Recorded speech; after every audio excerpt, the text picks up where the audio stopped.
good standing. Otherwise, one there, Councillor Shane Bowen, accompanied by the Chief, the Managing Director, Denise McCucken.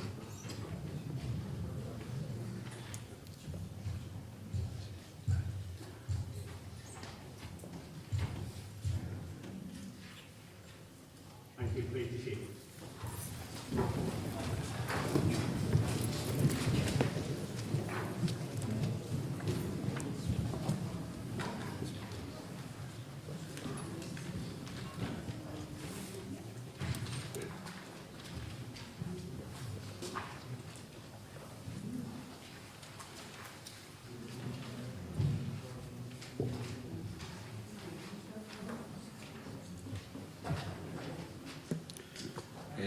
Good evening, everybody, and welcome to the full council meeting on the 13th of July 2023.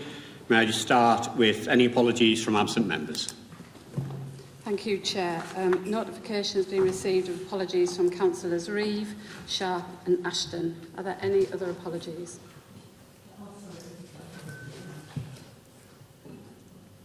Okay. Thank you. Moving on to agenda item 2, declarations of interest. Have any members any interest they wish to declare at this meeting? Yeah. Just in regards to the allotment motion, I am a partner on an allotment. I don't hold the allotment at all. I have no financial benefit in it, but I am a partner on one. I'm just for that reason. Thank you. Any others? Just to declare then a personal interest really in one of the things on the Managing Director's report, which is standard in that I am a member of the board for the Mayoral Development Corporation. Councillor Young. I haven't attended a meeting yet, but I'm the representative elected member on that board. Will be at the next meeting. Thank you.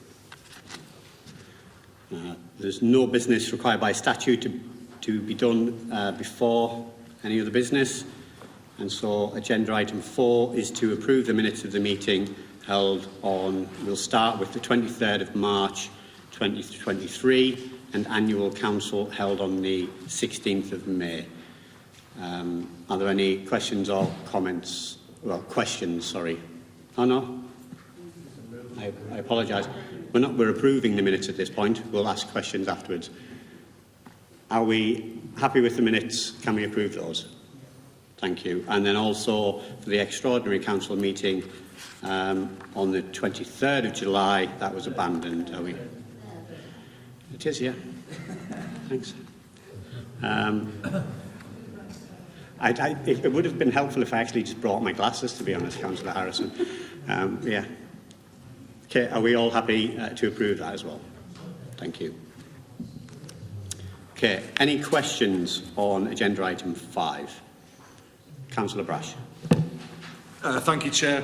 On minute 142 from the meeting of the 23rd of March 2023, we asked to write to the Secretary of State for Health as well as to the Chancellor with regard to funding for the Centre of Excellence for Orthopaedics, Gynaecology and General Surgery.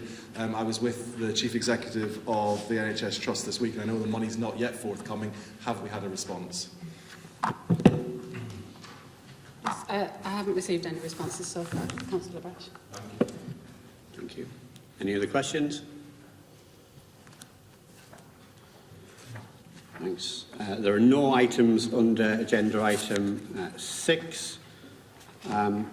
Agenda item 7, just an announcement from the Chair. I don't know if the Head of Paid Service also has one, but I'd just like to take this opportunity, since I kind of have the chance to do so, to put on record my thanks to all of the senior officers, staff, volunteers and everybody else who pulled together and put on an amazing 4 days in Hartlepool for the Tall Ships event.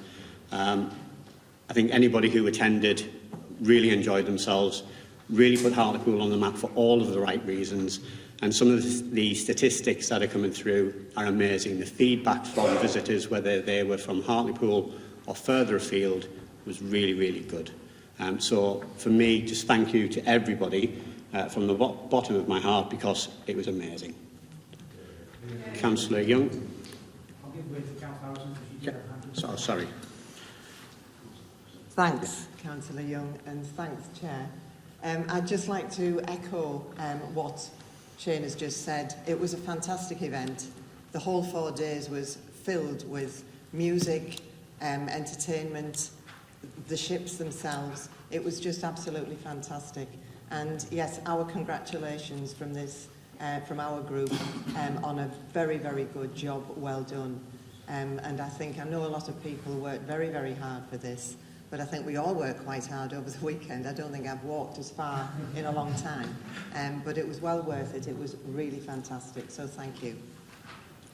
Councillor Young. Yeah, I think just to echo again, I mean, I've got a copy of some of the initial stats that have come through, which are not probably finalised yet. So Denise will probably tell me if we're using it.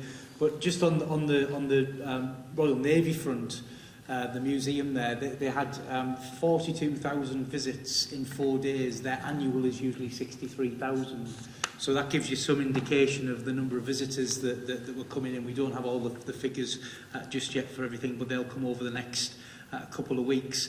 I think the performances, I think particularly of Maximo Park and the Whalers, those things drew people together. They got people to feel incredible about the town. And I think a lot of the time I found myself looking out and saying, this is Hartlepool, this is what Hartlepool does best. We're a band of people that know how to put on a show. We're a band of people who do come together when it matters, and it was an incredible event. So thanks to everybody who was involved, and let's see what happens in the future for another one.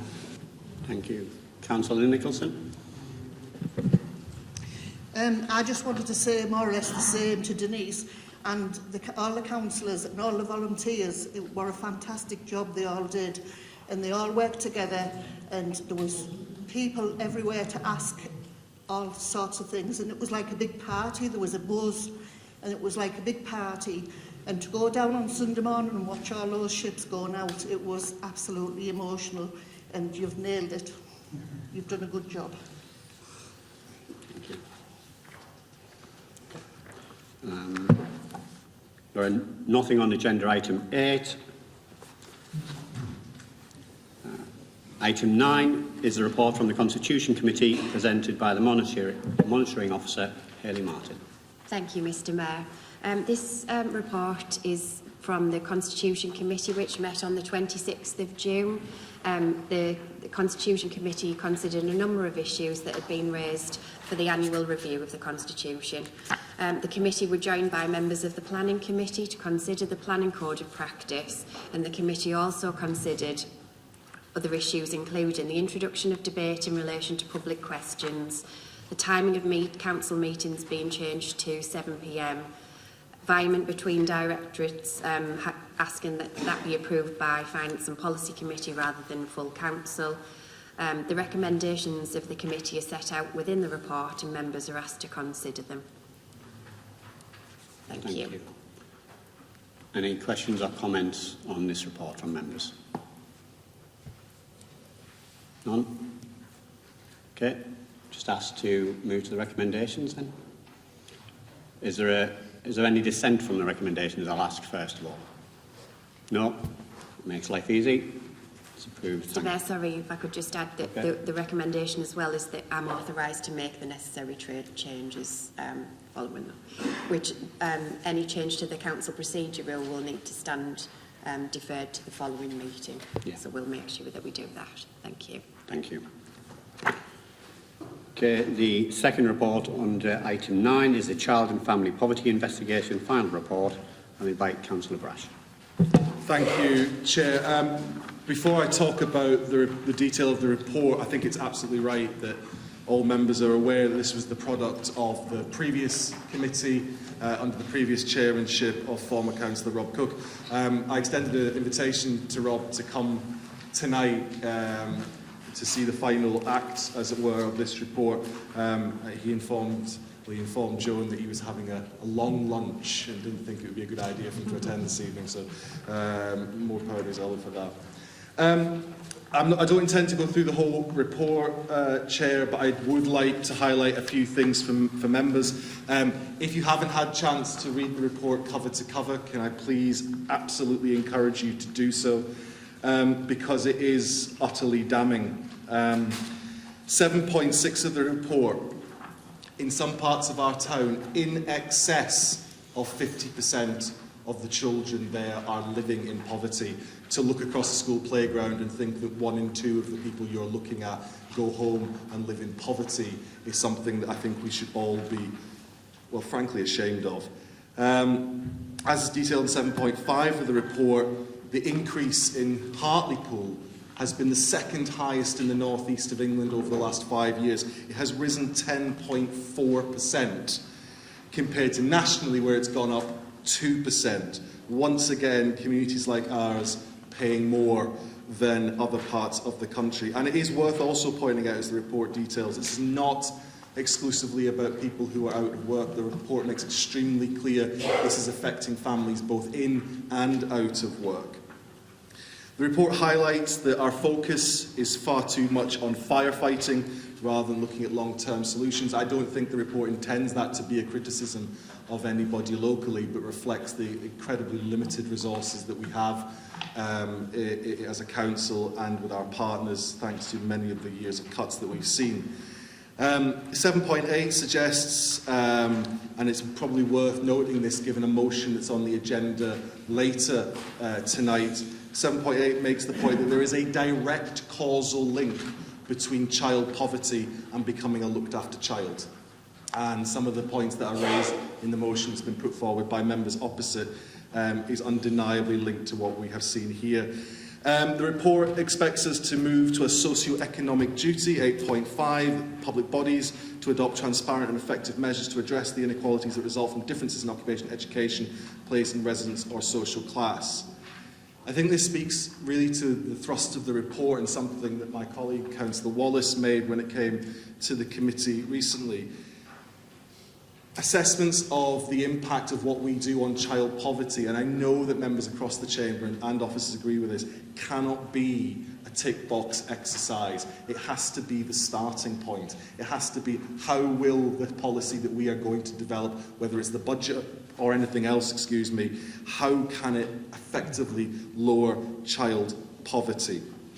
It makes a number of recommendations on the Poverty Truth Commission in terms of the need to actually listen to people who are suffering these challenges. It makes a number of points on supporting schools, but as I've found out recently when meeting with heads of schools, they do not know how they could do any more than they are currently doing in the current funding crisis that's affecting them, and that has to be taken into account. The last thing I want to say before opening it to the debate is that I know that sometimes when we talk about these things, there is an accusation of being political about an issue. This issue is political. And it's because it was politicians that in 1999 set a target to abolish child poverty by 2020. And it was politicians who decided to get rid of that target. It was politicians that enacted policies that took 1 million children out of poverty, and it was policies enacted by another group of politicians that decided that 1 million children would be put back into poverty. These are political decisions, and I think that we have to actually have more heat and light on the issue, so that when people go to the ballot box, they think to themselves, do I want to live in a town where 50% of our children are living in poverty, and who's offering the hope and the aspiration and the policies to make a difference on that issue? And so I just make this absolutely clear. I hope everyone, I'm sure everyone will accept the recommendations in this report tonight, but we have to go further than that. We cannot brush these things aside by saying it's not political. It is political. Politicians are the only ones that can change it. Some politicians I know are up for that, others aren't, and I would encourage members to hold to account those who aren't. Thank you, Chair. Are there any questions on the report? No. Any comments? Councillor Lindridge. Thanks. Mr Mayor, I agree entirely with Councillor Brush's observations on there. It's quite sad that the two statistics on there, 39% of children in the town living in relative poverty, 50% in certain parts of the town. I feel that officers and councillors are doing the best to sort of mitigate that. We have got the Hartlepool Activity Fund where we're trying to help young people and families that's on free meals, and we're giving £60 voucher to each of those families. But we are limited, and sometimes it is political. It's about the funding stream that comes on. Hence the reason why we as a group are writing on behalf with Jill Mortimer to try and get the government to look at this. So, like I say, I'm supportive of the Audit and Governance report. Thanks, Chair. Thanks, Councillor Lindridge. Councillor Young. Thank you, Mr Mayor. I think, in full agreement with recommendations of the report, it went through the last municipal cycle of reporting. I think from my perspective, we seem to be continuously talking about the issue, and I think a lot of these recommendations are linked to talking. And I think one of the things that Councillor Brash is highlighting here is about action, and I think that's something that we definitely support. So I think if we can move from the talking to action quite quickly, that is something that is imperative in terms of this agenda and getting it pushed forward. So yes, I fully support the recommendations. Thanks, Councillor Young. If I may speak personally on the matter, I was one of those who made the request to the Audit and Governance Committee 2 years ago now to have a look at this issue. And whilst there's a lot of really good things in the report, and I will be supporting it tonight, it would be wrong if I didn't highlight my disappointment as well with the report. The Audit and Governance Committee, and this is not reflection on either the members or officers working on it, but I think there's a missed opportunity. There's been 2 years' worth of work gone into this report and into the investigation, speaking to people, really trying to get to the crux of some of the problems. And when you read through it, Councillor Young kind of touched on it there, the vast majority of the recommendations are let's go away and talk about it more. We've talked about it for 2 years. There isn't a single, what I would class as a single practical solution in there. There wasn't a single issue that was kind of ironed out within that 2 years of investigations that we could have said, you know what, that's a really easy one we could potentially start to look at and make some practical progress on trying to resolve. So I am slightly disappointed there wasn't anything in there, but I will support the recommendation this evening. Councillor Hargreaves. Thanks, Chair. I mean, I was kind of content to let it go through, but I accept Councillor Moore's point about a lot of talking. I mean, it's worth noting, I think, that at the time when this was decided on as a subject for scrutiny, this side of the chamber actually put forward a potential investigation around landlord accreditation, landlord registration, which actually is by very definition a practical, sensible, potential help to those children and families that live in those conditions. So actually, it is. I thank you for recognising that actually maybe what we could have done was spent a bit of time on looking at that instead, and then that would have given us some practical steps to take. What I would say is that it's okay for us to say that it's a talking shop, but the reality is that without the resources, and I did make this point to the committee, without the resources, council officers and people involved in this agenda, people from Bernardo's, people from the Trussell Trust, people from, what's the other organisation I always forget and I should mention them. The Joseph Rowntree Trust, all of those people that are working on that can only do so much with the resources that they have. You can't split a current into more than so many pieces. And it is incumbent upon us to put the pressure, and I'm delighted, Councillor Lindridge, that you are putting pressure on your MP to do some of that, because that is the only way that we're going to make any difference. It needs resources. We have a fantastically dedicated group of officers who are doing incredible things with the amount of money that they have, but there just isn't enough money. So I would be grateful if you could step up your efforts and try and get the people who are in government, who are your party, to do a bit more for us and give us a bit more, so we can come up with some practical things and we can make some differences.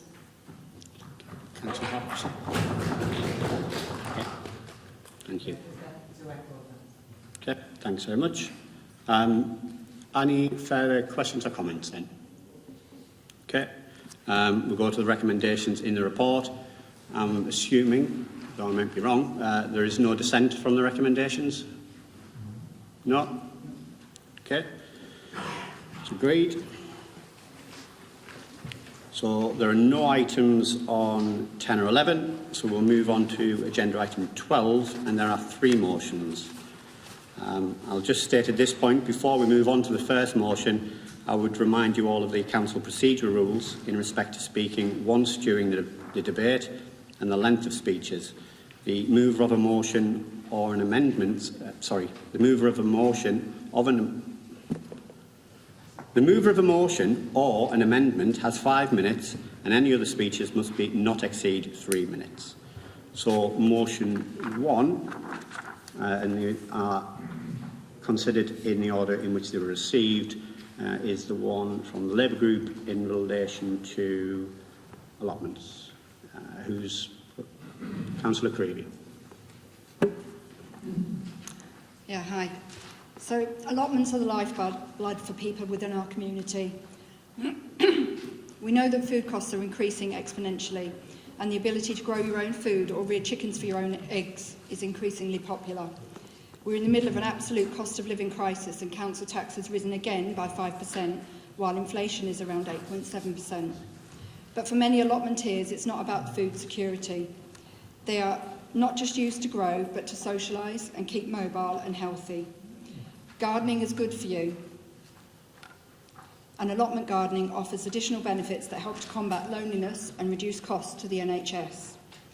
Allotment holders are part of a community of like-minded people, many of whom are eager to share their knowledge, spare produce and time. The social contact offered by allotmenteering helps to combat loneliness, which is twice as harmful as obesity. Gardening is also good for your physical health. The physical benefits of regular spells of gardening help plot holders to keep fit and contributes to their mental well-being. Gardening can also help maintain good gait and balance in older gardeners and help with cognitive decline. The impact of this ridiculous rise will not just hurt their pockets, but will impact on mental health, well-being and physical health. Allotmenteers who can't afford it, which includes some of the most vulnerable people in our town, will have no choice but to give up their plots. And then what will happen? It appears that we already have many empty plots in the town, even though we also appear to have a waiting list. So what are the allotmenteers actually paying for? There is no security, broken fences are not replaced, and perimeter fences are completely neglected. A good tenant gets to pay their rent and gets access to a tap, and that is all. It's a tax on good tenants, because once again, allotments are seen as an easy target. Cost to the council of running the allotment service is impacted by empty and abandoned plots. Empty allotments cost money. They become targets for fly tipping, which needs clearing up. Just after I was elected for the first time, we dealt with 2 or 3 allotments which had been fly tipped in my ward, and I was told it cost around £5,000 to remove that rubbish. With every new tenant offered a skip at a prohibitive cost of £300, the cost of reletting must be factored in as well. This price rise will reduce income by making allotments less desirable for newcomers and will be the final straw for existing tenants, which will further exacerbate the situation. We need a wholesale review into the service provided, not just a tick-box exercise of what we'd like to do this, what do you think, but a proper look into the service that is supposed to be provided by the council. And then we need a plan, a long-term plan to improve things, whichever administration is in control. We must look at how long it takes us to relet allotments, how we manage security, and we'll reap the benefits in terms of caring for our townsfolk if we do this properly. Why is it that Stockton and Blackhall are so much cheaper? How are they managing their service better than we are? Let's investigate it. And it must be done alongside the allotment holders. None of this ignoring groups of people set up or trying to divide and conquer that HBC has done in the past. The allotment holders of this town deserve better, and this Labour group is standing firm with them. In one of the most deprived areas in England, with 1 in 20 people in poor health, we are asking plot holders to pay considerably more than some of our neighbours because we are struggling to balance our books. It's completely wrong. We've identified additional money that's come into the council to pay for a hold on this rise. Unfortunately, it's on confidential papers, and I've been advised that I can't publicise where from without putting myself at risk. But I've shared it with the Chief Solicitor and the Managing Director today, and I'll share it with the leaders the leader if members pass this motion. So we're asking Council to cancel the allotment fee rise scheduled for next year and to instigate a wholesale review covering all aspects of the service, but with the allotment holders at heart. Thank you.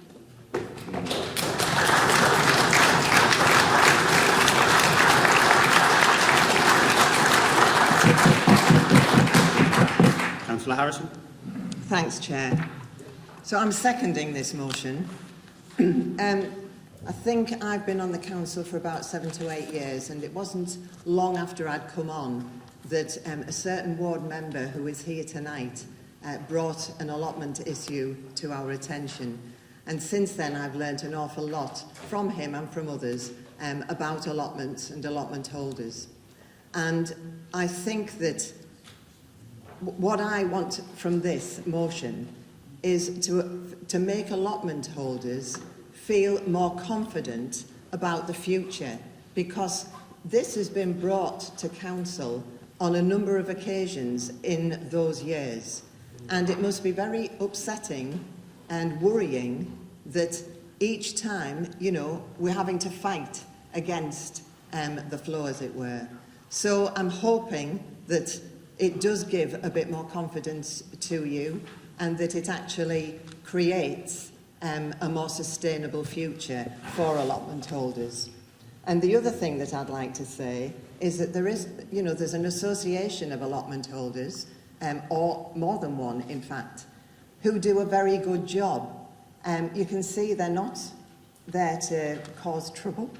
They look very respectable. So there's no way that this is going to cause a problem if we all work together. So we need to work together. We need to work with the allotment holders, the associations, and to make sure that we all, do the right thing for the future. And that will cause, as Rachel has touched on, a much better outcome in the future and less money spent on mental health issues and physical issues and so on. So the first thing we can do to get that is to back the cancellation of this fee rise scheduled for 2024, and to make sure that allotment holders feel a lot more confident. Thank you.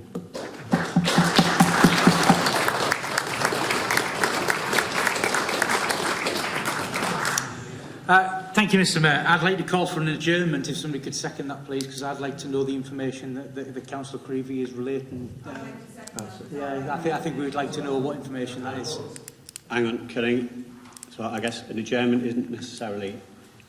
Councillor Creevy stated that it's on pink papers, and for us to discuss it, really, we would have to go into closed session, which would mean asking members of the public to leave while you ask.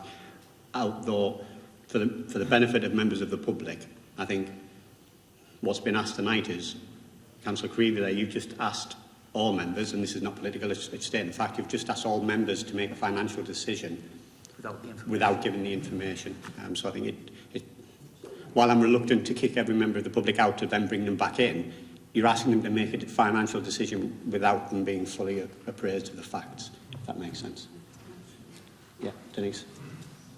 Chair, the confidential report that is talking to is in relation to a surrender of a lease of a property that the council's come into the funds. We've received the funds from the surrender of a lease.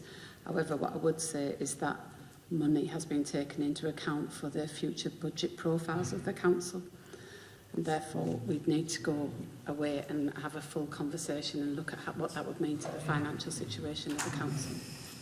So that's a capital receipt as opposed to an ongoing revenue one. Thanks. Councillor Bash. Although there is clearly financial implications, and I'm quite certain our extremely hard-working and talented officers will go away and look at how they can implement the policy that we're talking about tonight. This is a policy decision. We're taking a policy decision to cancel an allotment rise and engage the allotment holders. Absolutely, there will have to be a follow-up from this about how that is managed within the budget. This is a policy decision. We set the policy. We asked our officers to go away and look at that policy and come back with recommendations of how to implement it. We're asking you to agree that that policy of increasing rent by 100% next year is cancelled. It's a policy decision, and if you want to try and move an adjournment, we will have a vote. I've done a count. We're not adjourning. We're cancelling the rise. Councillor Brash. Whilst it is indeed a policy decision, Councillor Creevy clearly stated that there are financial implications that other members aren't aware of, and that's why I raised the point. No, there's no need to come back in. You've spoken on it. So I add Councillor Wallace next. Thank you very much, Chair. And it's quite exciting to be making my first contribution to a council meeting for 13 years. I want to sort of talk about the attitude of the party opposite just then, because I was reading an allotment holder's Facebook page this afternoon, and somebody on that had said that they'd been told by the Conservative group that they were well behind pausing this rise. And in fact, not only were they well behind pausing this rise, but this poster said that, in fact, this motion tonight by the Labour group was slowing the whole thing down. So it's interesting that the response from over the road there is to throw everybody out and then take the whole thing round the block again. But the main point I wanted to make, other than that, is that this goes back to the item before about family poverty. And the issue there is that every decision we make should be considered in those terms. What is this doing to policy? The decision our council makes, the decision our committees make, does it help family policy? Does it reduce it? Or will it put it up a bit? And I'm thinking about this, you know, people have allotments for every reason. My dad had one, my uncle had one. It's a very popular thing. Everybody thinks there's only like affluent old blokes there with an allotment, and it's not true at all. So they're there for a whole bunch of reasons. There are affluent people there who love to grow their flowers and have a chat and whatever, grow some scrumpy or something in the thing. Other people are there because it is actually a useful thing for them, and they grow vegetables, and it's a contribution in these times to the family budget. So one of the things at the decision-making process should be, what are we doing with allotment holders by doubling the rents? Are we just taking another 3 or 4 quid a week, or whatever it might be, off some quite affluent retirees? Or are we actually throwing some fairly poor people who really could do with those vegetables off their plot and making the whole thing worse? I would just like that sort of thing to be considered, Chair. Thank you. Councillor Clayton. Thanks, Chair. It's probably not relevant now, but I was just going to suggest, rather than causing the upheaval of asking everyone to leave, if the leader of the council wanted to have a quick chat, we would support a couple of minutes break for that to happen. Councillor Young.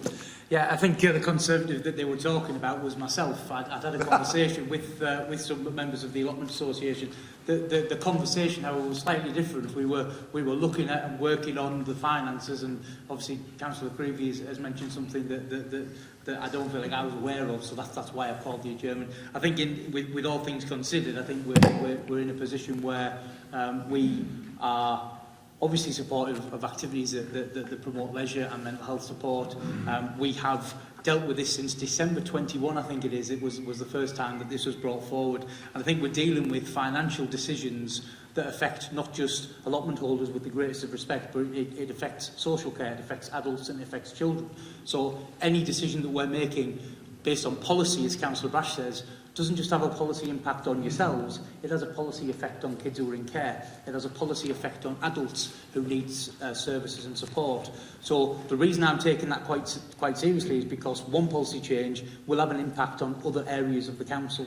So that's the reason why I was suggesting that we needed to have a conversation. I think with all things considered and the motion as it's presented tonight, I think we're in a position where we need to look at what we do next. I think we are probably in support. The problem that we've got is that there are other leisure activities that happen in the town, and colleagues on this side have had those conversations, and no doubt colleagues on that side have had conversations about the swimming services, that everything that goes on from a leisure perspective that is a paid-for service. And that costs a certain amount of money, and in some cases, swimming, being an example, is a lot more expensive than owning an allotment if you go regularly.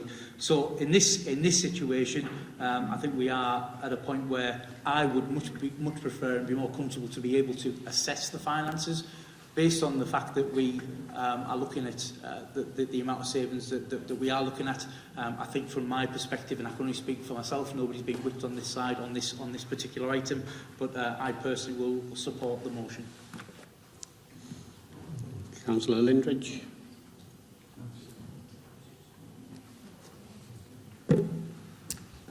Bear in mind what Mike said, I still feel as if I need to speak. No. Yeah. I agree with what you're saying in the main. This is about health and well-being, lifestyles, feel-good factor, keeping fit, and these allotments provide a really immense service for a lot of our elderly residents. I've got a lot of friends who have allotments, right? And I try to be a little bit balanced in what I say in terms of comparing the costs. I did ask the finance officer for some statistics prior to the meeting, because when somebody says it's been increased X amount, 50%, it's a huge cost, whatever your income is. However, you did point out there's some people that might be more affluent, and there'll be other people that's not as affluent. That's important to bear in mind. And I've got to look at it practically and think, do the ratepayers support and the allotment holders in relation to other areas of bowling, swimming, five-a-side? Now, rightly or wrongly, I look at it and think the average cost, ask for the average cost, an average plot, what it would cost you. And then, even though that's increased from 16 pence to 20 pence over the last 5 years, I looked at that and thought, if an average plot is £125 with the standard charge on, it's £2.50 a week. If you compare that with other leisure centres, swimming, football, etc., I would have thought that was decent value. And the majority of people, if they're practical about that, would think that's not a bad reflection. However, so I understand what you say. However, I'm not aware. Sorry, Councillor. Can I ask people to be respectful and keep their voices down while Councillor Lindridge is speaking? The same respect. No, with respect, sir. With respect, sir. The same was said. The same was observed with everybody else speaking. So I'd like it the same as Councillor Lindridge. Councillor Lindridge, if you could address members, please, and not. So I was trying to be fair with everybody. Yeah. In relation to what Councillor Creevy had said, I wasn't aware of any potential extra funding, yeah? And I was thinking, well, if it was the case of the motion wasn't passed, is there a 6-month rule before that can be brought up by the opposition or whoever's brought it up or not? Because if that's the case, I would be prepared, if it didn't go through, to bring this up again for discussion once you've got the full financial facts. Yeah? So that's basically what I was wanting to say. I agree in principle with this in terms of the costs. I think that needs to be looked at again. Thank you. No, I've got many people who want to speak. But it's a little bit unfair, isn't it, when you've got other members, including your own group, who wish to speak, Councillor? It's at the Chair's discretion. And there are other people who want to speak, so it's only fair that they get a chance to speak, Councillor Brash. Well, I'd rather set a precedent where members get the opportunity to speak. Councillor, was it Councillor Little or Councillor? Yeah, sorry. Hi. Yeah. Can I ask, how much does the council subsidise the allotments, and how much is an actual average cost of an allotment? I don't know if we've got these figures for you today, but if we're talking money, I'd like to know how much the council taxpayers are subsidising the allotments and how much an average allotment actually costs. Thank you. I don't have those figures, Councillor. Chair, thank you. The council subsidises the allotment service by £70. Excuse me, 2 seconds. You need to shut up. Yes, you do. You're No, in no. council chambers. Don't start twittering. Councillor Smith. Councillor Smith. You're the loudest. Councillor No, no, Smith, no, no. sir, if you can be quiet, please. Denise. Thank you, Chair. The council subsidises the service by £70,000, which is what the saving was about, making the service cost neutral, because that is an aim of the council to make services as cost neutral. And the average size of an allotment would be £125, including the £25 standing charge a year. Yeah. Yeah. Okay. Councillor Thompson. Thank you, Chair. I think what Councillor Young was saying is really important in terms of the impact on, we have to think about adult services, children's services and so on and so forth. But I don't think you're putting the cart before the horse. What we want is prevention. Councillor Young. What we want is prevention. We want people to be able to take their own health in their own hands, not fall apart and wait for services to pick them up. If we support people, look after themselves, that gives us less of a strain on our services. The services you refer to as statutory services, whether we save £70,000 on allotments or not, won't impact on how much statutory services we give. It might impact on how often you can go swimming. But I would suggest to you, Councillor Lindridge, that the swimming activities might well belong to the more affluent people. So perhaps we should think more about preventing people coming into services than actually looking at providing the services when we've took everything off them.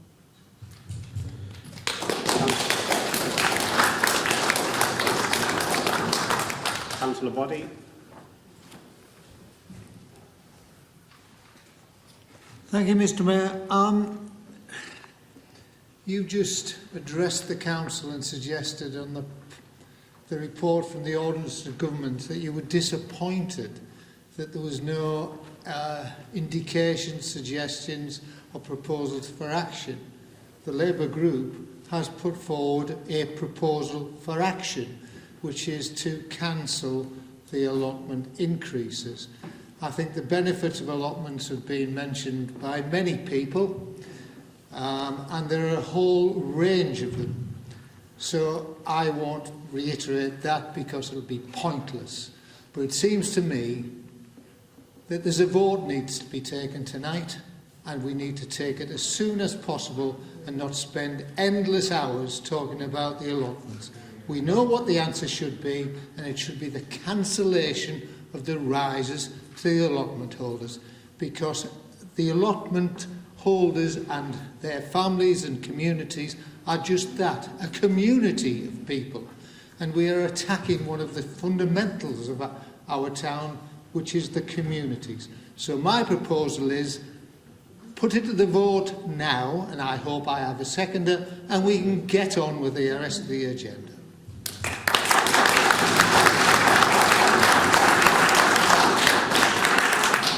Councillor Feeney, you did have your hand up. Did you wish? Yes, thanks, Chair. Just to briefly come back on Councillor Lindridge's point.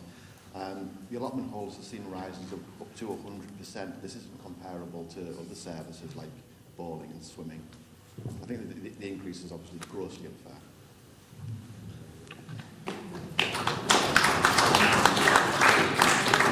Okay, just before we go to the vote then, I think from my own point of view, and I'll explain my actions, whilst you're absolutely right, Councillor Feeney, other services may not have gone up previously, it's also correct to say that historically allotment rents had been frozen for many years when other activities had gone up. That's so, but the comments from Councillor Thompson I found slightly odd. I don't think that it's true at all to say that only affluent people go swimming. I didn't say that. Excuse me, Chair, I didn't say that. I was referencing what Councillor Lindridge had said about affluent people having allotments. We have no records of how well or how good but you also made a suggestion. I was making a reference to Councillor Lindridge. Okay, thank you for the clarification. But either way, it's all right. No, either way, I know because I take my own daughter swimming nearly most weeks. There are benefits of swimming, whether it be health-related, I mean, all of the things that has been discussed by numerous other people, that's very much true of other activities as well, which see annual increases that we never kind of fill the public gallery up to place. So, for me, I will be voting against the motion this evening. So we'll go to the vote. No, we'll go to the vote, Councillor Lindridge. Okay. Thank you, Chair. You happy for me to go to the vote? A recorded vote, I'm afraid. So this is in support of the motion that's on the floor tonight. Councillor Allen. For. Councillor Ashton's not here. Councillor Boddy. For. Councillor Brash. For. Councillor Brown. For. Councillor Bacon. Yes. Councillor Cassidy. Yes. Councillor Clayton. For. Councillor Cowie. Yes. Councillor Cranny. Against. Councillor Creevy. Sorry, I didn't hear that. For. Councillor Darby. Yes. Councillor Dodds. For. Councillor Dunbar. For. Councillor Feeney. For. Councillor Groves. Yes. Councillor Hall. For. Councillor Hargreaves. For. Councillor Harrison. For. Councillor Holbrook. For. Councillor Howson. For. Councillor Leedham. Yes. Councillor Lindridge. Yes. Councillor Little. For. Councillor Martin Wells. Against. Councillor Moore. Against. Councillor Morley. For. Councillor David Nicholson. Against. Councillor Veronica Nicholson. Councillor Oliver. Councillor Smith. For. Councillor Thompson. Councillor Wallace. For. And Councillor Young.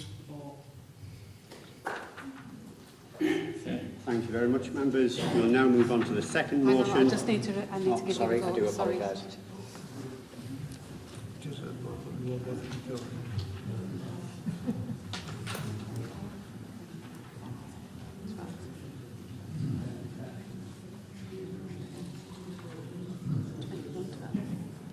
That motion's been carried 21-12.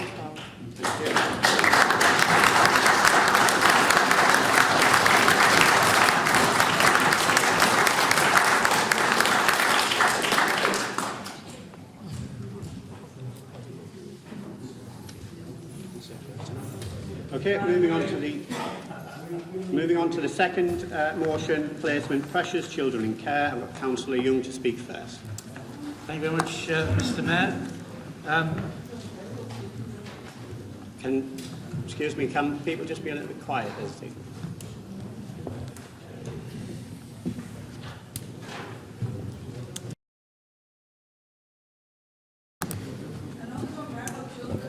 Yeah.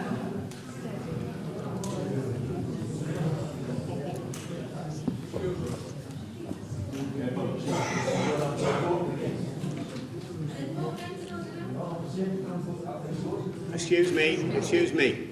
I did ask people to be quiet on the way out. And I've been respectful in asking both sides. I've been respectful in asking both sides.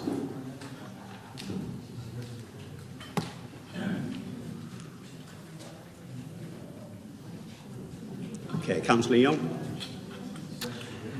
Thank you very much, Chair. I think the motion speaks for itself. We have a situation where we're seeing more and more young people, children, put into care. I think 14% for this for local authorities is a massive leap. And I think the main concern that I have is that the cost of that care is only getting higher. Colleagues on both sides have had debate on this for some time, and for me, seeing figures like averaging £9,000 a week for a child in care. Excuse me. We're in the middle of a business meeting with council. Councillor Young. So average prices are at £9,000 a week for a child in care, and I think there's something very wrong with the private sector system that's involved with this. We're seeing the social care sector from a private perspective being the 4th largest sector in the country. And so for me, as I've said there, the motion pretty much speaks for itself. I'd like us to put pressure on the government if we can. And I know that Jill Mortimer MP has been in touch with the Secretary of State or the Minister to do with children, families and wellbeing and Michael Gove, with a view to setting up a meeting to ask some of these key questions and to get some answers. I also know that Jill is working on a piece of work at the moment linked to foster care and how we look at those services as well. But I think for me the motion should be taken as read. Most councillors have read that. I think most are as passionate as I am on the subject. Councillor Young. Councillor Lindridge. Oh, Councillor Brown, sorry. Can I second that motion? Yeah. Mr. Mayor. Thank you. Any comments? Councillor Brash. Before I make my... Sorry, I'm still on. There we go. And before I make my substantive contribution, can I just seek some clarity from the Managing Director who's referenced in the motion? When was it that you approached the Member of Parliament for Hartlepool, and other than the response that she would raise it, have you had any substantive response to the issue? Thank you, Chair. It was part of a lobbying briefing that I provide the MP on a regular basis. This one was sent in February. I do have monthly meetings with her, and she has advised, as Councillor Young has already advised, that she is trying to get a meeting with the Secretary of State. But apart from that, that's what I've had. Thank you, Chair. The substantive part of the motion, up into the resolutions at the end, I have absolutely no problem with, and I think members opposite are rightly highlighting an extraordinarily serious issue. I know from my own work as a ward councillor that the decisions taken by this authority, which I was in favour of, to have their own children's homes, has proved controversial, but I'm absolutely steadfast that I don't really care. It's a clearly very sensible policy in order to mitigate the costs, and it's nice to hear members opposite highlighting the difficulties with the private sector and why things should be brought in-house. My issue with the motion is actually the resolutions, and I guess the lack of detail in the resolutions about what we're actually asking for. It literally just says we're going to write to 2 people, but not what about and what we're asking. So, respectfully, I agree with absolutely everything that's there, but I would like to propose 2 amendments to each of the resolutions, and I'm very happy to make it clear what exactly my amendment is. So, in Part A, the current resolution reads, write to Jill Mortimer MP for Hartlepool to request an update on actions taken. I would add to that as an amendment, including what formal written representation she's made to ministers, what spoken contribution she's made in Parliament on this matter, and details of the specific vote in which she opposed the government's funding plans for local authorities that have led to this crisis.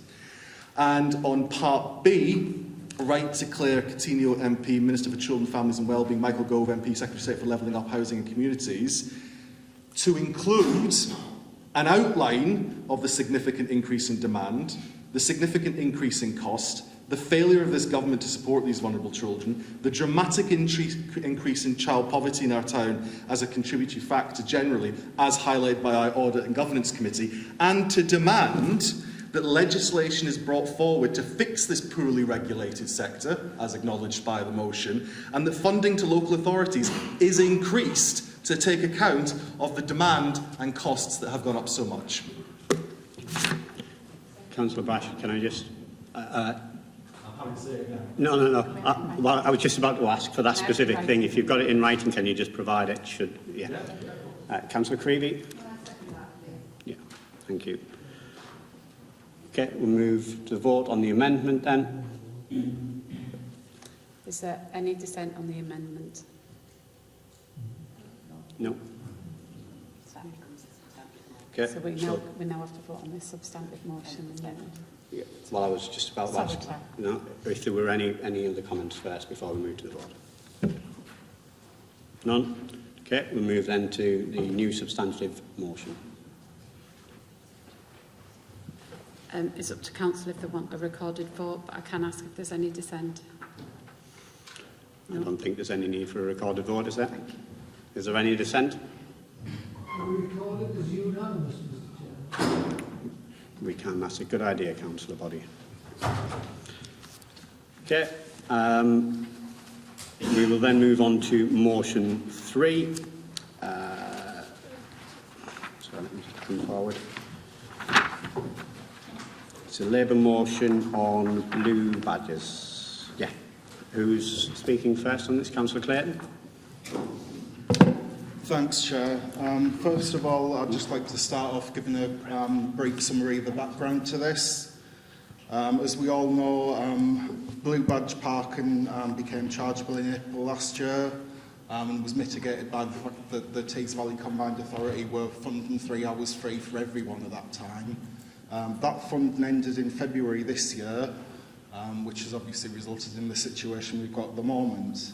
I recently spoke to CLIP, which is the Community-Led Inclusion Partnership, and there was widespread dissatisfaction with policymakers deciding on policy that affects people without fully consulting them and understanding the effect that it has on them. They raised a number of issues with me. It included the problems accessing parking meters. We've got disabled residents who physically cannot reach the parking meters. The costs are an additional pressure when everybody's struggling. They're in a cost of living crisis and often on a limited income to start with. Not every space within a car park is suitable for somebody that uses a wheelchair because they need the space to be able to get out of the car, put it together, get in it. And obviously if they're too close to another vehicle then they may scratch it or damage it, so not every space is suitable. It often takes blue badge holders longer to go up the town in general, so that includes the time it takes to get out of the vehicle, go up the parking meter, get a ticket and also get round the shops themselves. This issue was referred to neighbourhoods previously, who said that they are aware of issues regarding accessibility of the parking meters in the town centre. They advised that there was currently no plans to replace them other than on the usual schedule, so it would be at least 6 months before that happened. There was also some concerns regarding the fact that there's limited numbers of suppliers of parking meters. It was suggested that residents can use the app instead, but obviously not everybody can use the app. A lot of blue badge holders are elderly and don't have smartphones. And in addition, the app adds a service charge, so it costs more to use the app than it does to use the parking meter. Now, I realise that some members may counter this and say, well, it will cost too much money to make these amendments to the infrastructure and the parking meters. And if that's the case, when it's balanced against the revenue and it's not cost effective, then perhaps the charges should be looked at again. But obviously, I think that this motion is the sensible option. It says that charges should be suspended until such time as the meters are accessible for all residents. So that's why I'm proposing it tonight. Thank you. Is there a seconder? Councillor Young?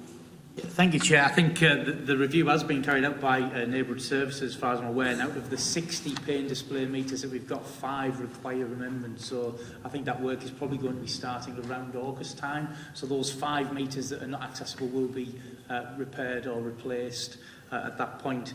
I think the other point is that there is an app called Ringo that members of the public can use, including those who have a blue badge. So that's also another option as well. I think there's a big question about whether everybody should be paying for parking and whether blue badges should automatically exclude you from needing to pay for parking. And I think there's almost a difference in the motion between what is about accessibility in terms of those who can access the service and the payments thereof. Thank you, Councillor Young. Councillor Brown first. Thank you, Chair. Mr Mayor, I just want some clarification. As if we're blue badge holders, is there a conflict of interest in voting here? No. Okay. Thank you. Can you just clear your microphones? Oh, sorry. That turns out I can do it. Councillor Brash? Thanks, Chair. I mean, the contribution of the leader actually, I think, sort of speaks to why the motion's actually quite important. I've sat down with the Community-Led Inclusion Partnership. I've sat down with the wheelchair user who feels massively discriminated against because she can't go to certain parts of the town centre, because she literally can't get physically to our ticket machines. Now, we are not, and I agree with Councillor Clayton, there is a debate about whether you should have these charges at all.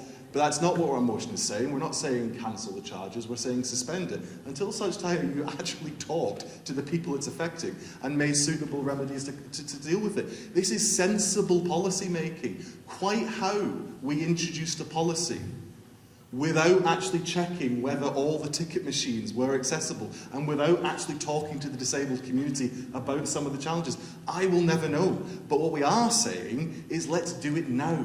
And actually, I welcome the speed being highlighted by the leader, because the quicker you do it, the quicker the suspension's lifted. Councillor Cravey. Yeah, can I just remind Councillor Young that Councillor Clayton clarified or confirmed that the Ringo app charges you extra as well than paying for a parking meter.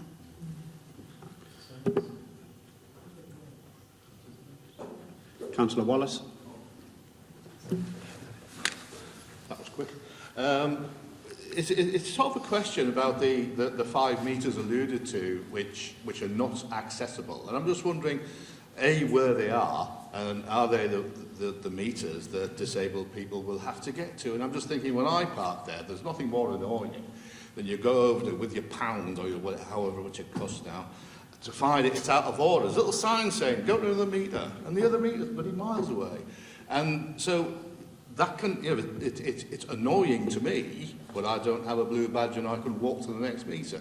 But if you're a wheelchair user, that's a big deal. You know, that particular thing not being the meter you could use and another one having to be it. So I'm absolutely, you know, on that, if nothing else, supporting this motion. Thank you. Councillor Smith. Not that I'm against the motion, but just to make you aware that when you go on the Ringo app, just before you pay, there's a button that says remove charge for the text message, and then you pay exactly the same as what everybody else would pay. It is. I use it all the time. Thank you. Councillor Lindridge. Thanks, Chair. I agree with most of the comments that's already been made. However, I think this is about access, not charges. And also, it's about having the ability to pay. My friend comes from Stockton once a week to visit our little group at Costa Coffee, and she has issues with the parking, which I've raised, you know, with the shopping centre manager and our HBC to try and get those repaired. So you need to forget about the charges. I don't see there's any point in suspending any of the charges. You're looking at 70k if it took a year to do, and we've got to find that revenue. There's budget pressures. I think most people would agree they don't mind paying the charges. It's not about that. It's about the accessibility. And like you rightly said, she's gone across to a parking meter, couldn't access it. Goes to another one, couldn't access that. Had to go downstairs. You know, she had to drive out and go back round again. So it is a problem. And I think from what's been said, we are trying to address these issues. So in fairness, I wouldn't support the motion, but I would support if it was amended to say that we need to look at the fixing the meters and having discussions with those that have blue badges, yeah, as opposed to cancelling the charges. Thanks, Chair. Thank you. Councillor Young, you have spoken, but you've indicated it's an actual amendment you want to make. So if you could just stick to the amendment and not comment. Thanks, Mr Mayor. I think just on the back of what Councillor Lindridge just said there, I think speed is probably therefore of the essence while we look at this. So I think we take the motion as read, we'll put a time limit on it of a month. Is that going to be an issue? Okay. Councillor. You'd have to get someone, if that's an amendment, you need a seconder, Councillor. Okay. Since we've had a motion and a seconder, we need to go to a vote on that to see if it is carried. Is there any dissent on the amended motion? Okay. We'll have to vote then, Chair. Okay. So this is on the amendment that's been put forward by Councillor Young. Do you need to do a recorder as a show of hands mentioned? So the amendment from Councillor Young was to put a time limit of 1 month on the suspension whilst work is carried out on the parking meters. What happens at the end of the month? Yeah. I'm trying to stick to the rules, Councillor Brash, so if we'll go to the vote. Not ordinarily, once you've got the seconder, we'll go to a vote on it, which is slightly annoying, but I'll stick with the rules, please. Not once it's been seconded. So can we do a show of hands rather than the whole messing around with the recorded vote? Is there any objection to that?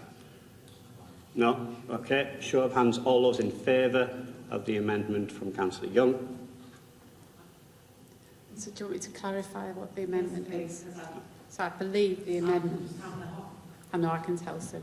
The amendment is to make sure that we do the engagement with the community within a month, and I think we can do everything we can to make sure. So you've asked a question, so we'll go to a vote and then we'll go back to the debate afterwards. Director just said something different to you. So can I just check, because what you said, or whoever said the amendment, was that the suspension would be time limited to a month. The managing director just said the consultation will be done in a month. Those are two different things. Are we saying the suspension will be time limited to a month? Well, why don't we ask the person who made the amendment? Councillor Young. I had taken the motion as read and put a time limit on it of a month. Okay. Okay, so all those in favour of the amendment? Thank you, Councillor Young. So the amendment is to suspend for a month only. All those in favour?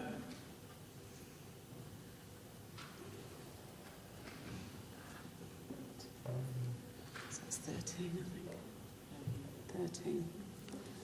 So that's 13 to 4. Me as well. You've got 13. What about you two? Oh, you, sorry, then we've got these two, sorry. 15 then, yeah. Is it? Can you just... Yeah, I'd say if I could hardly see it, I can't see your hand up, Dave, sorry.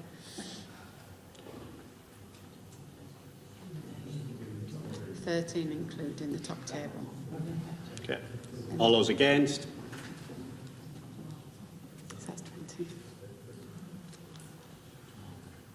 There's 17 of them plus 3. And was there any abstentions? No? Okay, so that amendment hasn't been carried forward. Okay, thank you. Councillor Harrison will speak next. Chair, I might have just forgotten a period of time. It was actually coming back to what Councillor Lindridge said about the accessibility. The point of this whole motion is that because it's not accessible, they can't pay. So that's the whole point. It's not a case of they shouldn't pay, and as we've said, we're not discussing that. It's just that they physically can't pay because of the lack of accessibility. Thank you. Thank you. Councillor Cassidy. Thank you, Chair. From what you've just said there, Councillor Harrison, why don't we just suspend the car parks, the 5 metres, and as one by one they get resolved, then we reintroduce the charges? Is that an amendment that we can agree on? No. So why do we need to suspend all parking charges and not the 5 metres?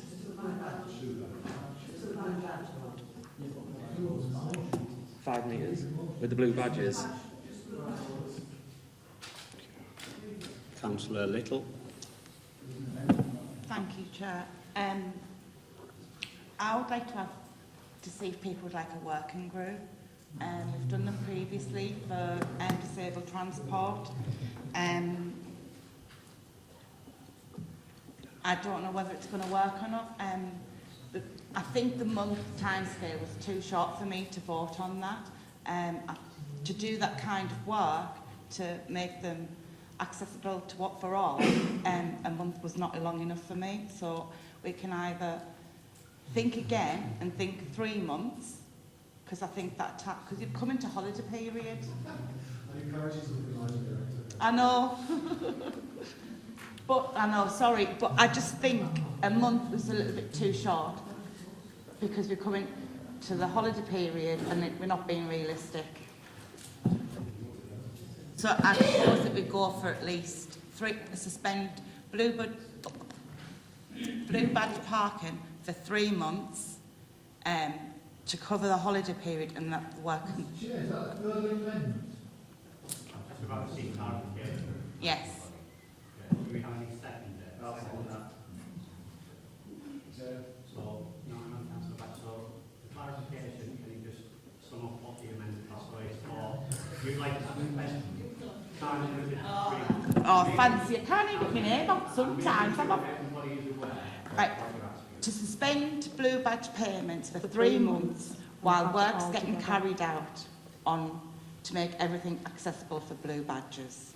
And that the work Point of order, Chair. As we have no guarantee that the works will be completed within 3 months, I think it's ridiculous to impose such a limit.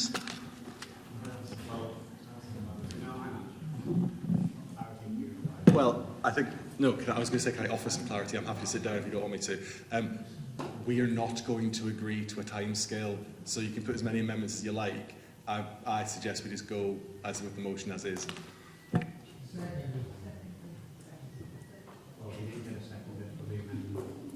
Sorry, we did. Yeah. So because we've had a second, we do need to go through what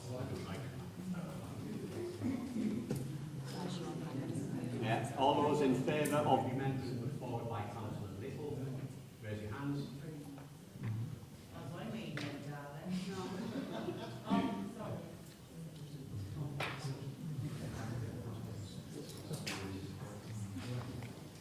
All those against?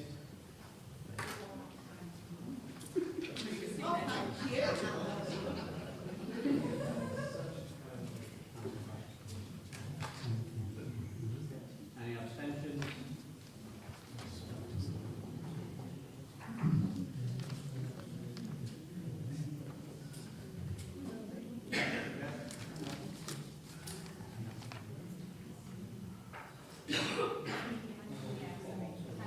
Keep your hands up, sorry.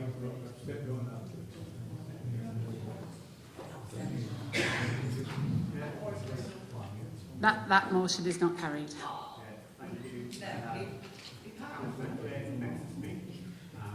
will say, Councillor Clayton, once you have spoken, that is closed.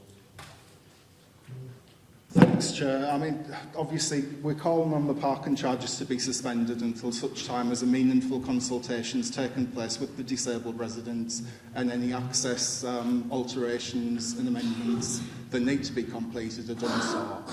Just in relation to Councillor Smith's point, I've just looked at the Ringo app, and even if you turn the text messages off, it charges you £2.20 for an hour in the car park next to Wilkinson's, whereas if you use the parking meter, it's only £2. It's only just charged me Well, I can only explain as I've seen. So obviously, I'd ask you to support this motion as it's written, and thank you.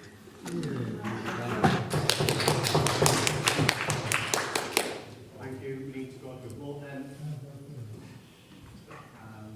Again, we need to go to show of hands. Any objection to that? So the vote then is on the motion as is written in the paperwork. All those in favour?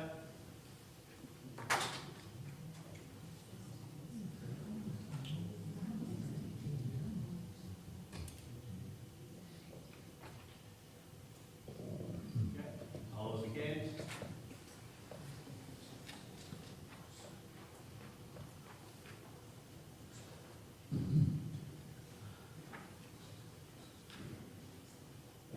Any abstentions?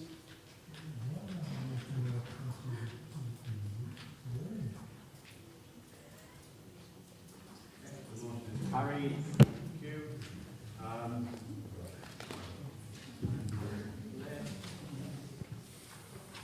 Right, move on to item 13 then, Managing Director's report.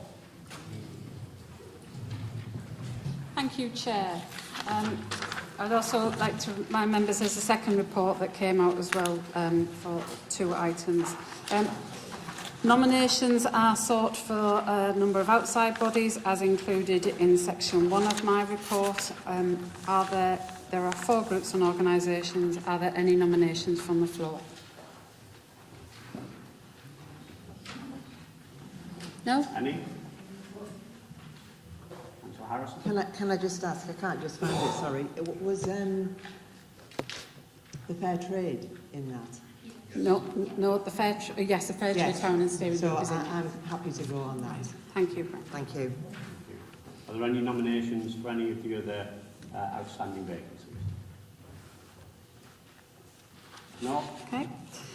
There are a number of appointments on committees as well, Chair, that need to be taken into account, and some other points. So the Tees Valley Combined Authority have advised that the local enterprise partnership is no longer. That's following recent changes to government policy and legislation, and has been replaced by a business group, and the Culture and Tourism Thematic Partnership is going to become an officer group going forward. Council is requested to agree the removal of these appointments from the outside body list. Are there any objections to that? Okay. No? Thank you. I've also been informed that a councillor cannot sit on both the TVCA Transport Committee and Overview and Scrutiny Committee. Therefore, Councillor Little has withdrawn her nomination from Overview and Scrutiny, and therefore nominations are sought to sit on the Combined Authority Overview and Scrutiny Committee. Can you confirm if it's a politically balanced position? Okay, so it needs to be filled by an independent It's member. an independent member. Okay. Do we have any independent members who is looking to take up the position on Overview and Scrutiny at the Combined Authority? Could be handed over. Okay, thank you. Okay.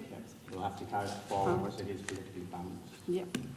I've also been advised that Councillor Martin Wells, Bodie and Morley were on the NERIO along with Councillor Young as the Executive Committee. We've been advised we can only have 3 representatives, but having said, since the report was written, Councillor Martin Wells has withdrawn himself from that committee, and therefore that matter is now resolved. Councillor Martin Wells has also had to resign from the Crustacean Death Working Group, so we're asking to request a replacement member to sit on that working group. Any nominations? Councillor Greeley? I don't want to nominate myself because I'm already on it. But one thing I wanted to say though is because we've got a bit of an issue because when it went to full council, it's the scrutiny officer's view that when this came up at full council, that it was it had to be the chair of Economic Growth and Regen and the chair of Audit and Governance and myself as the proposer of the original motion. So I'd like to remove the requirement for it to be anyone from A&G and anyone from Economic Growth and Regen. So we can open it up. Would it be, rather than removing from anyone from us, would it still be useful if somebody from the committee, whether it doesn't have to be the chair or vice Well, I'm assuming it has already gone to the Economic Growth and Regen Committee to see if anyone would sub. I don't know if it has. Sorry, I'm just making a suggestion. Oh, right, okay. We'd made a proactive decision to ask for a sub within A&G, so I assumed that Economic Growth and Regen had done the same. Okay. No problem. So that amendment is a change to the council's decision, and therefore we would have to vote for it. So if there's any, I would ask if there's any dissent on the proposal that's put forward from Councillor Creevy. Therefore, is there anyone who's interested in being the replacement member on the Death Crustacean Working Group? Sentence I never thought I'd be saying. Any volunteers? Councillor Feeney. Thank you, Chair. I've also been advised that Councillor Moores to replace Councillor Veronica Nicholson on Audit and Governance, and Council's asked to note this change. Also in section 3, there is a change to annual council meetings for next year for members to note. Section 4 of the report seeks approval to via funds from one department to another in line with our constitution to enable an elected member to use 50% of their grant to apply for further funding to purchase play park equipment in the ward. I will need approval from council to do this because it's in our constitution. Is there any dissent? Thank you. I missed one. There are no special urgency decisions to undertake. Sorry, Councillor Allen. Sorry, Chair, maybe I'm not paying attention. We skipped a vote on the changing the dates of the council meeting. It says... Yeah, there was no... Have you got a... Did you want to raise...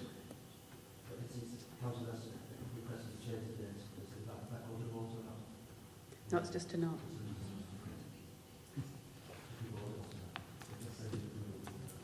Okay.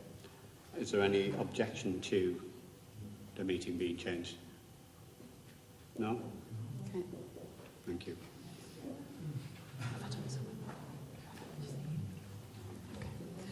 There are no special urgency decisions being undertaken during February to April in 2023 of this year. I'm also informed Councillor Moore has resigned from the North East and North Cumbria Integrated Care Board. This is a post that represents 14 local authorities. It's the biggest integrated care board across the region. There was a meeting of the Association of the North East Councils on Friday, which unfortunately I couldn't attend due to an event that was happening in Hartlepool. But I had hoped that that had been resolved there. I understand that wasn't, and we will be contacted in due course. When I find that information out, I'll share it with the members. Section 7 of the report provides an update on the Hartlepool Mayoral Development Corporation for members to note. Section 8. Hang on. I've got Councillor Brash with his hand up. Nice try, Denise. Members will be aware that the extraordinary council meeting that was due to be on the 3rd of July was abandoned, and I know in conversation with the managing director, she informed me that there would be an item on our business agenda from which we could get the same business done. Before I go, I want to make a couple of important points to start with when talking about the Mayoral Development Corporation. We support, on this side, investment into Hartlepool. In fact, we supported the Mayoral Development Corporation. We voted for it. We did it despite some quite significant reservations around openness, transparency, accountability, the assets and the protection of public's rights, and the democratic control of planning. I mean, on that, just make members aware, if you've picked it up from the Managing Director's report, certain parts of our town have now been a month without an effective planning authority. But we did listen to the repeated assurances of members opposite that this would be an inclusive process. We sought to be collaborative and work with all sides. It hasn't felt like that as the MDC has got underway. The second thing I want to clarify tonight is that we are not trying to undo a previous decision within 6 months of it being taken. Let me just draw members' attention to the 23rd of February 2023, where Council agreed to endorse the MDC constitution. We do not seek tonight to unendorse it. We were asked to note the overarching principles. We do not seek to unnote them. We were asked to provide comment and feedback to the Secretary of State, which has happened, and to delegate certain powers of authority to the Managing Director. We do not seek to undelegate them. So nothing I say tonight and nothing I propose tonight will in any way, shape or form fall foul of the 6-month rule. Sadly, our fears on this matter have been realised. We know that talks are underway about a location to move this council to. The reason I know that is because members of the public have come to me to talk about it. And I'm not going to reveal tonight what they are saying or what's been confirmed to me is an option. But it's already underway, and this local authority, this council, has not had opportunity to discuss it. How do members of the public know? And elected members do not. The MDC board is already discussing issues and potential access relating to assets that are not on the list of transfers, and they're doing so in secret. We have the sight of the leader of the largest group on this council being asked to leave Committee Room B for having the temerity to ask so much as a question at the board. The fact that large swathes of our town, already mentioned, and I would point out that includes the Roker Street car park, interestingly, have not had a functioning planning authority for a month now, a fact that would not have come to light if it wasn't for the proactive questioning of Councillor Feeney. So what do we fear going forward? A future where private developers are handed public assets at no risk to themselves, that the value of these assets are lost to this authority instead of being used to fund vital public services and, dare I say, tackle the council tax crisis. That it will be done with no open seeing, no transparency, no accountability. And it is possible that in 9 months the leadership of this council will change. We want to work with the MDC, but we will require compromise when it comes to the openness, transparency of the process if we are going to do so in line with our strategic objectives for the town.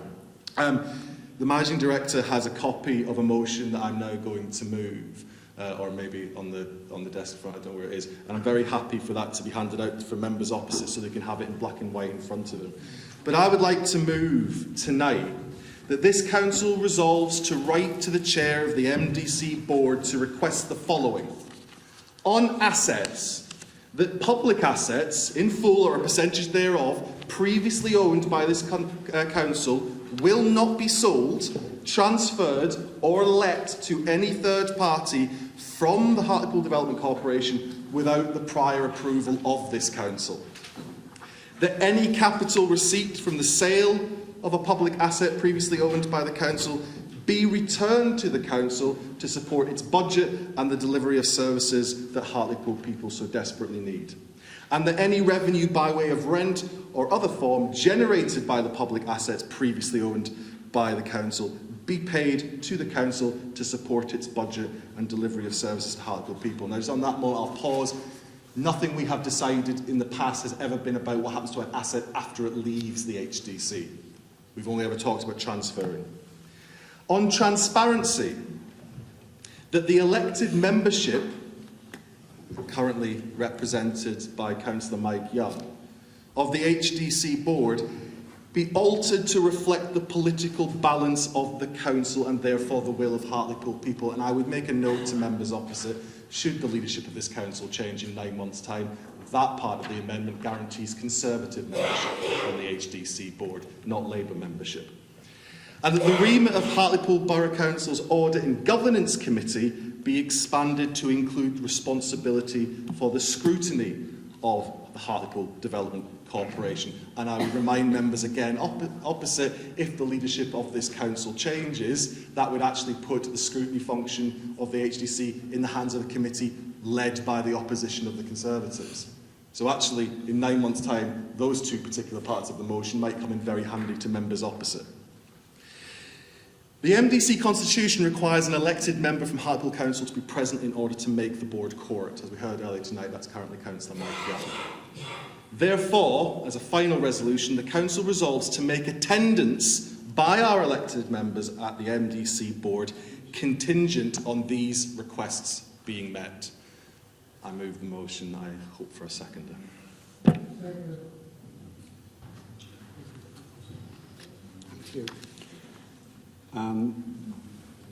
You'll have to excuse me for a second because I don't know the rule in relation to motions from the floor in whether the debate on it. It's the same, is it? Okay, yeah. Thank you. Are there any comments? Councillor Harrison. Thanks, Chair. I want to acknowledge the fact that the board started out without the leader of the council on it. So good work has been done to get the leader of the council onto the board. So that is progress. But as Councillor Brash has explained, it's not enough. And I do think it all comes down to the transparency and openness of this particular development corporation. And it's not every development corporation that I'm against. And I'm not against this as such. But it's really very difficult to trust what is happening because when you go to a board meeting, along with our council leader actually initially, we get put out at the point where they're discussing basically the nub of the meeting, because it's confidential. And I believe that particularly elected members, but also members of the public, should be aware of what they're discussing and what's going on. And I take the point that sometimes it's sensitive information, but I actually don't think it's all sensitive. I think that some of it can be discussed openly, but the Mayor chooses not to. And having mentioned the Mayor, I have to say that I have quite a... No, not our Mayor, but the Tees Valley Mayor, yes. I find it very difficult, with all that's going on as well, to actually have any trust in him as the Mayor of Tees Valley, and therefore trust what he's doing. I'm not sure if what he's doing is for the benefit of the town, or rather than the benefit of just a few people, including himself. Thank you. Thank you, Councillor Harrison. Councillor Boddy. Thank you, Mr. Mayor. 2 points, 2 and 3 on the Managing Director's report. I'll start with planning, which Jonathan, Councillor Brash has mentioned. If you go on the MDC website, it actually says that the planning authority from the 1st of June will be the MDC. And of course, that hasn't happened. So at the moment, there's a hiatus. And I received from our officers an email regarding planning application H/2023/0179 for a proposal that's going to occur, or may be going to occur, in the Development Corporation area. And it was to gather my thoughts and views on whether I thought there was merit in the proposal, or I had some reservations, or indeed if any members of the public had approached me from the Rosmere Award to discuss. That's very good. What bothers me is that we had which the Monitor Officer already mentioned, we had a planning stroke Constitution Committee meeting to discuss aspects of planning. And the overriding concern, as I recall, from both sides of this chamber, were that sometimes planning matters could go through and either the residents weren't fully aware or the members were not fully aware. And I want a total and complete reassurance that this won't happen under the Mayoral Development Corporation, that members will continue to be consulted and made aware of applications in their ward, which of course will include the Rosmere ward, but will include other wards in the town as well. Because what we can't have, and John mentioned this as well, is a lack of transparency. That things happen that no one knows about, that things go ahead that no one has the faintest idea are taking place. Which takes me to the second point, which is, once again, if you go onto the Mayoral Development Corporation website, there's a whole section on transparency. Councillor Boddy, 20 seconds. 20 seconds. 3 meetings of the Mayoral Development Corporation, I've been to them all. 3 times, after about 3 minutes, all the public were chucked out. Is that transparency?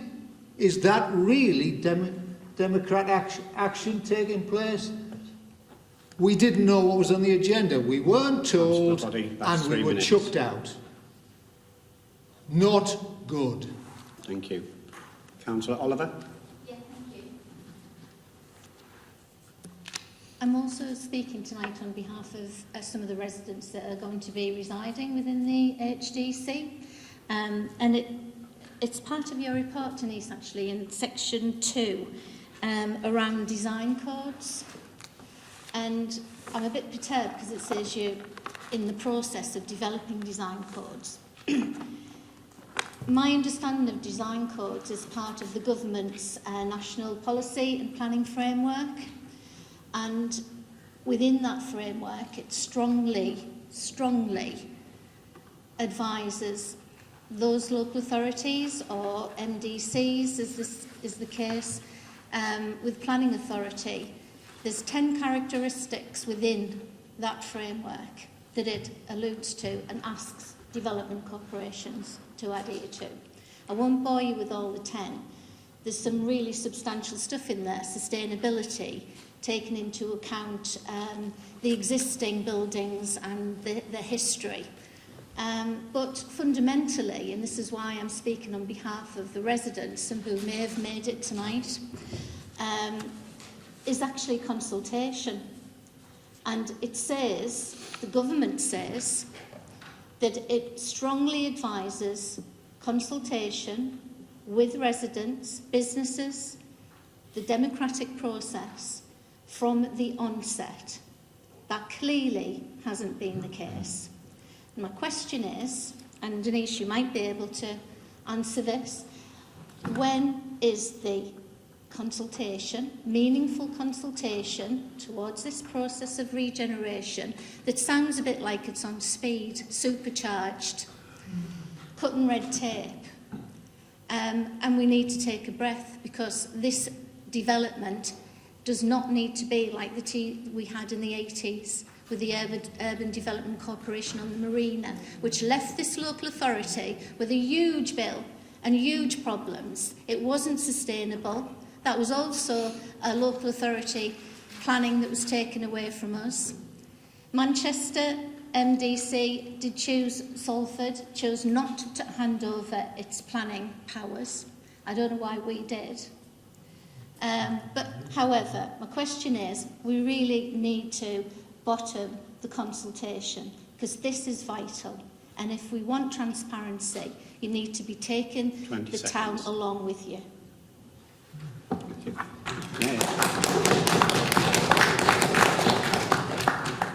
Thank you, Councillor Oliver.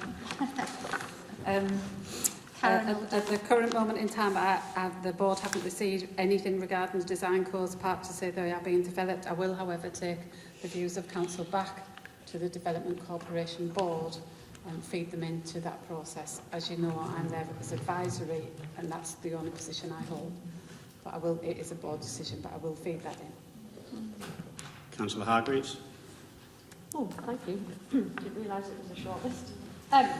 Obviously, I want to speak in support of the motion, but I want to highlight two particular things. I think the first thing is that is around this local authority having responsibility for the audit and governance, the scrutiny of the MDC.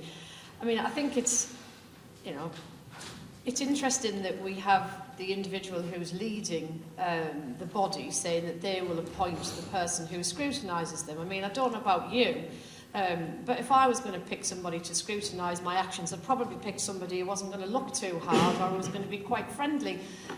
So I think, and that's probably human nature. So I think that the fact that we, as a democratic principle, that we have a body that is neutral, that is objective, that can actually ask the questions in a way that scrutiny should, I think is absolutely paramount, and we should all support that, and not least of which for the reasons that Councillor Brash identified, that regardless of who is in control of this authority, it gives a voice to the opposition. And the second point, I think, is the general point. It builds on what Councillor Boddy was saying, is that we are the guardians of the public purse, and we can be removed from office if the public who put us in there do not like the decisions that we make. They go and they put a cross on a piece of paper and they remove us because they do not like what we are doing. To hand over the money that comes from the sale of our assets to a body that cannot be removed with a cross on a piece of paper is totally and utterly against democratic accountability, and that is what we are here to preserve and to serve for. And I just think of everything else, that is what it's about. We have to make sure, not like what happened with Teesside Development Corporation, that if we have assets that belong to us, if they are sold, the money comes back to us and we decide where that money is invested. And it should be invested for the benefit of the town. And I'm not saying that we would be at odds with what is currently being proposed, but there is a principle, and if anything else, it is our job to protect those principles and protect and defend democratic accountability.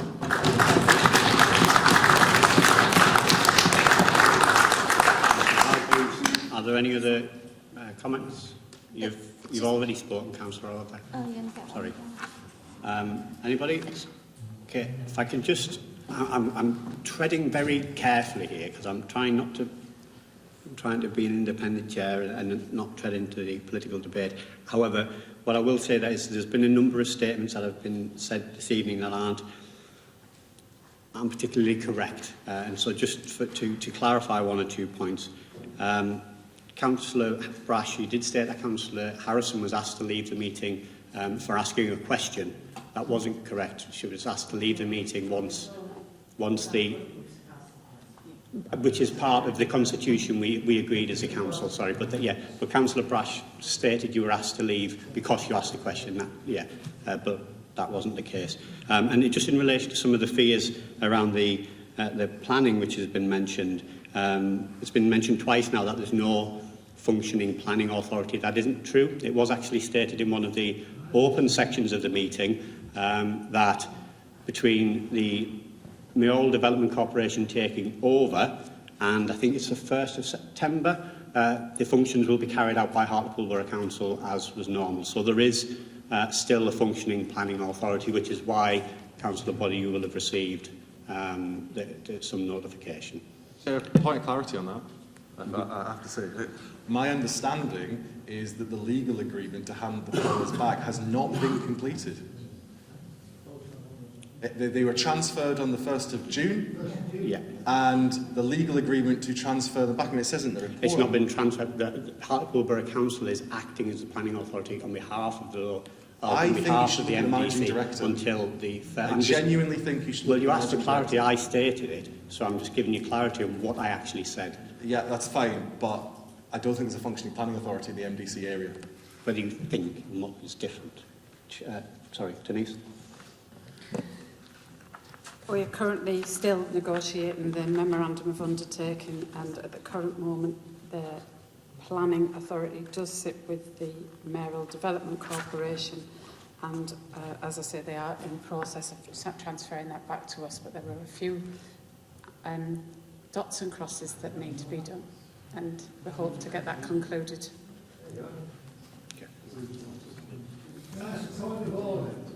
Yeah. In our turgid, impenetrable constitution, I can't remember the actual page number or paragraph number, but the gist of my question is, at the very beginning of this meeting, Mr Mayor, you declared an interest as a member of the MDC board. Is it within our constitution or the generality of chairmanship or chairwomanship that you should then chair a part of the meeting on which you have declared an interest? Councillor Bully, a personal interest. I have no financial or any other gain. I mean an interest. And it is important that we have that clarification from the monitoring officer and not from you. Mr Mayor, it's a matter for you in regard to your interest in the MDC and whether that is an issue here. So if your declaration is that it's a personal interest, it doesn't stop you from taking part. Thank you. Okay. Mr Mayor, I didn't say taking part, I said chairing. That's hardly taking part, that's leading the meeting. Have I directed the meeting one way or the other? in your opinion? Have I? Okay. Okay, at that point then, we'll move to... Yeah. Oh, sorry, Councillor. I didn't see you, Councillor Feeney. If it's okay, I'll sit because my legs gone dead. No, I'd prefer it if you stand unless you're unable to. Sorry? I'd prefer it if you stand if you're able to. That's completely fine. I'm sure I'll manage. Thank you. So just to clarify that the planning powers within the HDC are with the HDC, but they don't have the capability to actually enact those powers. So for the last 43 days, we have been without a planning authority for the centre of town. Would that be correct? Yes. Thanks. Okay, then I apologise and I retract my previous statement. The discussion I took part as the Mayoral Development Corporation, in which I was present, it was stated to members that HBC would take over the planning until the 1st of September. Thank you. Councillor Creevy? Can I move to vote, please? Yeah. Okay. All those in favour of the motion, do we need a recorded vote or a show of hands? All right. Yeah. Yeah. All those in favour of the motion?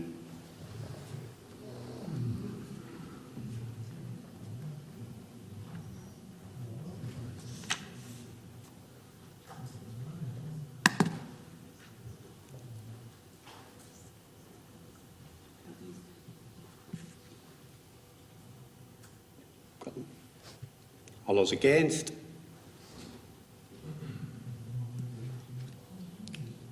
Any abstentions?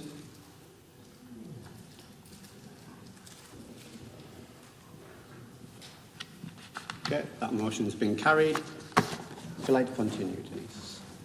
Thank you, Chair. The rest of my report goes on to the second report that came out late. Basically, Section 8 seeks approval for the capital environment to replace toilet facilities at Clavering Primary School for the reasons set out in the report. I do need council approval to do this. No dissent. And we've also been... hang on, sorry, there's people talking, so can we just clarify that there is no dissent? I'm assuming there is no dissent to repairing the toilets at Clavering Primary School. Thank you. No? And Section 9 seeks council support to include North Yorkshire County Council to be a member of the Dead Crustacean Collaborative Working Group.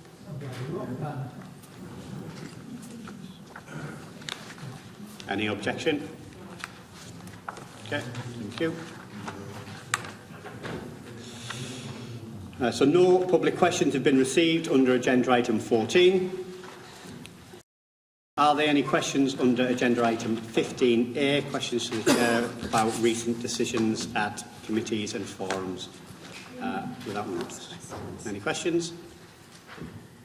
No. No questions have been received under 15B, and there are no questions under 15C or D. There are minutes of the meetings in there for you to have read. So that, ladies and gentlemen, concludes the meeting. Thank you very much. Please stand.